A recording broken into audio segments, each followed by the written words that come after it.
Give us an update, if you would, on the inland dry ports and why it's important for the states to support these initiatives. It depends on what category of inland dry port. There are inland dry ports where export and import take place and originate from those seaports, those inland dry ports. What means that if you, let's for instance, you say you produce groundnut, you can export groundnut from there and import. That means all the activities that will have taken place at the seaports will take place there. So all you need is now put it either in the vessel or in the plane when you get to the airport. Why the states need to support is that it will be not be an economic hub alone. It will propel the economy of each state. That's why you see that National Shipping Council, I mean, is trying to take it to different states. The one in Adamawa, I went to the one in Kaduna that was open.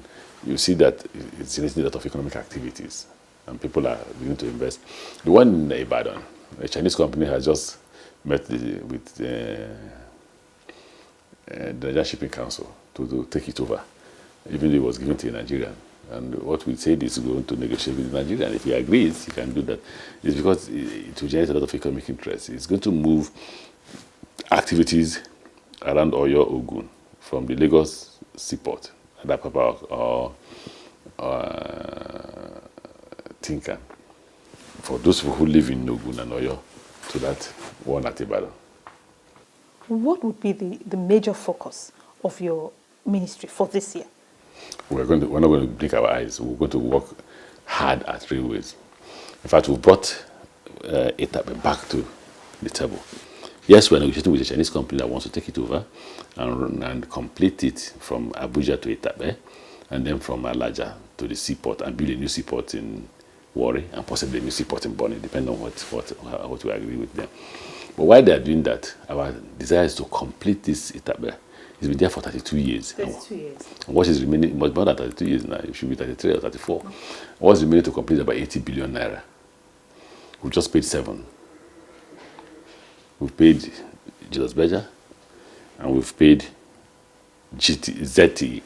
Now, we want to regularize the contract too, by going back to the cabinet.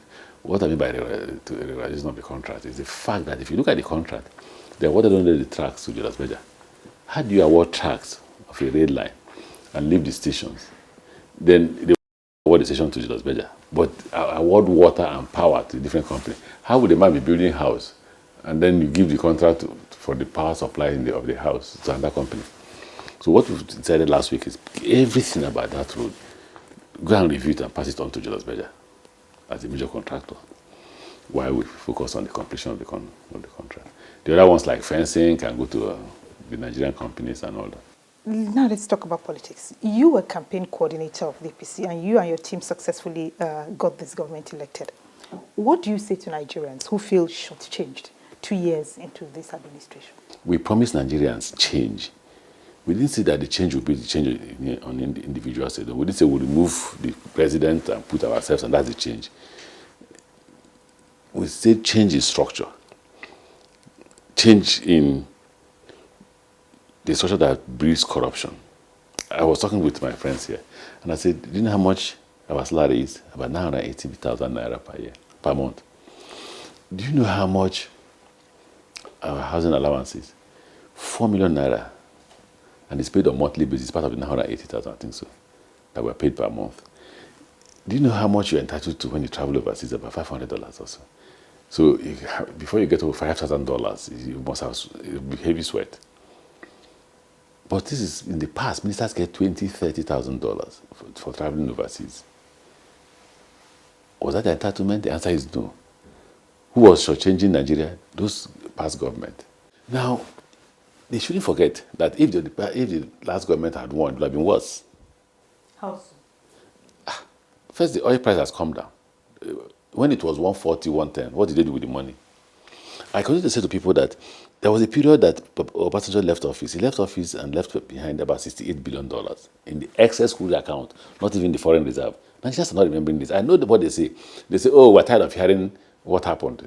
They want solutions. I agree with them. That's why you see, no minister is talking about the problems anymore. We're looking at the solutions alone. But Nigerians must remember that when Obasanjo left office, he left about 68 billion. When he left office, we voted for President Yaradua. President Yaradua you shouldn't forget that we had this recession under Yaradua in 2009. Yes, I was a governor. Nobody felt it. You know why? Because there was a savings of $68 billion. So every month, he took $1 billion from that savings to augment after meeting with the governors. So we didn't feel it. We said, oh, our economy can stand any shock. But the whole world felt it. It was because of that savings. When that savings got to about 48, Yaradua had died, and President Goodluck Jonathan was the president. Oil price had climbed back to 110. The benchmark was 75. Where is the difference between 75 and 110? No Nigerian had asked that question. If that money was saved, we wouldn't be here we are now. Now, plus the 48 that was remaining, every time we came to a meeting, $1 billion was missing.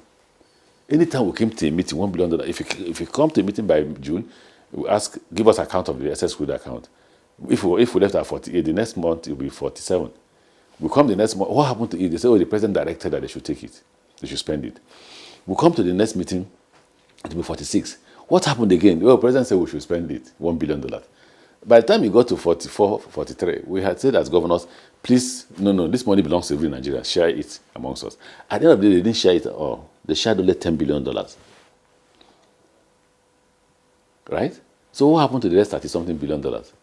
But you know, when figures such as those you mentioned are talked about, it boggles the mind. You begin to ask yourself, could these kinds of monies just disappear into thin air? You should ask the past government. I'm open for the debate. I'm not talking as a former DG of President Buhari's campaign. Neither am I talking as a Minister of Transportation. I'm talking as a former chairman of the Nigerian Governors Forum. That was the major problem we had with President Goodluck Jonathan. I emphasize, there was a period that our oil price was at 110. I'm not going to 140 anymore. Let's assume I'm just dreaming. I'm not going to 140, 110. And benchmark was 75. The benchmark was public. Look at the budget. It's there. It was only 1 year that benchmark increased to 78. Where is the difference between 75 and 110? But we should be asking this government now, is it this difficult to trace these monies? Nigerians don't want to know anymore. They want solutions. So if we continue to trace money, where is the money, and we don't do anything, Nigerians won't be happy. So now Nigeria, the government... Is that an assumption? Because I don't know, Nigerians want this money back. They want it back, but they want solution to their problem because they're hungry. I listened to the radio interview all this while. And getting these monies back will provide some of the solutions. Yeah, but most of the people have problems. run out of the country, ran away out of the country. Most of the people spend 2 weeks in detention and come out and don't bring any money back. The stealing is huge. Now there's discipline. That's why I say they should thank God that God through Nigerians put us in power. Because if that corruption had continued and oil price was at 38, don't forget it was at 38. It's just that it's climbing to 50-something. So Nigerians cannot expect to live the life we are living at 110. We have to discipline ourselves to come down to the reality of that $38 per barrel. One good thing about it is that I served as governor in the last government. And not only did I serve as a governor, I was chairman of the Governors Forum twice. 4 years out of the 6 years the President Goodluck Jonathan spent in government. So I talk with knowledge as a governor who attended most of the meetings where these decisions were made. And they will agree with me that Nigerians are forgetting so soon that I was the person who came up with the document written by the then Emir, the then CBN governor, who is now the Emir. Everybody saying the Emir of Kano, they've forgotten that he did not make that document public. I made that document public, in which was alleging that $49 billion was missing. At the end of the day, they said, okay, it's 20 billion. Whether it's 49 billion or 20 billion, dollars were missing.